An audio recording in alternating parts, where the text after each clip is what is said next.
Hello friends, welcome back to my YouTube channel Teach Kar with Hina. Can you explain the difference between a list and a tuple in Python? Yes, sure. In Python, both lists and tuples are used to store collection of data, but they have some important differences. Lists are mutable, which means that you can add, remove or modify elements after the list has been created.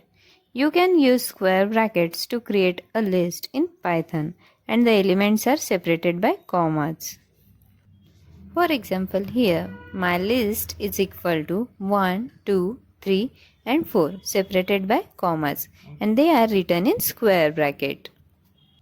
Tuples, on the other hand, are immutable, which means that once you create a tuple, you cannot change its element. You can use parentheses to create a tuple in Python, and the elements are separated by commas.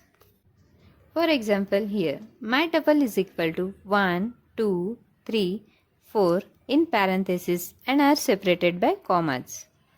Another difference between list and tuples is their memory uses. Lists are dynamic, which means that they can grow or shrink in size as you add or remove elements. Tuples, on the other hand, are static, which means that they have a fixed size and cannot be resized. In terms of performance, tuples are generally faster than lists for accessing elements because they are stored in a contiguous block of memory. However, lists are better for modifying elements or adding or removing elements because of their dynamic nature. In summary, lists are mutable and dynamic while tuples are immutable and static.